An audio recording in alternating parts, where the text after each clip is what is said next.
వెలుగుల జలతారు చీర కట్టి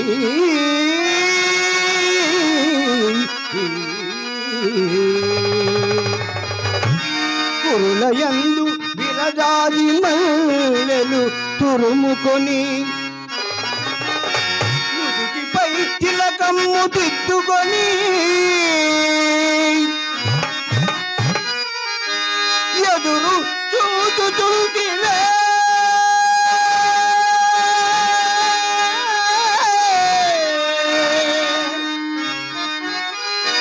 ఎవరి కోసము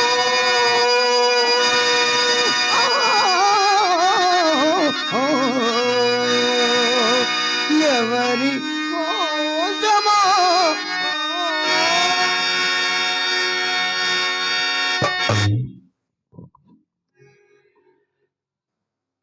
ఆరజనీకర మోహన బింబము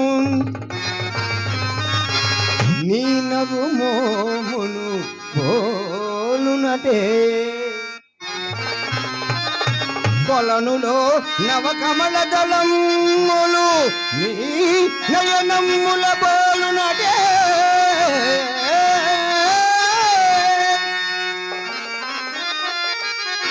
ఎచట చూచినా ఎచట వేచినా నీ రూపమే కనిపించినదే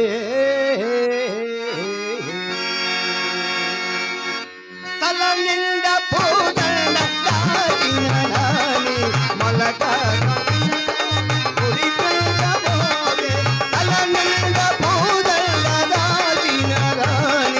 మొలక నవ్వులతోని మురిపించబోగే పూలవనలు కురియుహయలువో ముగిలి రేకులలోని సొగసువో పూలవనలు కురియుహయలువో ముగిలి రేకులలోని సొగసువో నారాణి కల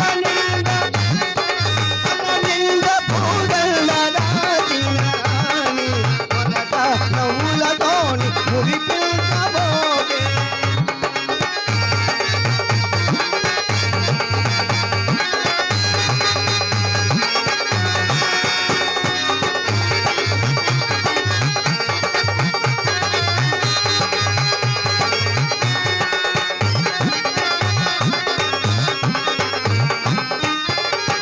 ఈ బాటలో నిలిచే మందారాలు ఈ పూల తోటల నిలిచే శృంగారాలు ఈ బాల తోటలో నిలిచే మందారాలు ఈ మేని సొగసులో నిలిచే శృంగారాలు ఈ మేనిలో పచ్చ చేమంతి అందాలు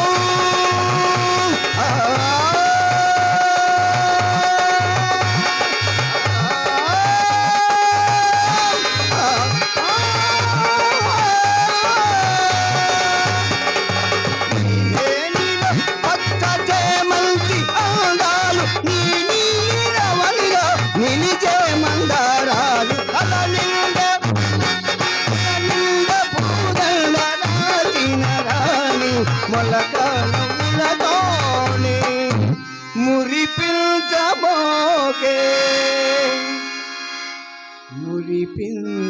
మురిపించబోగే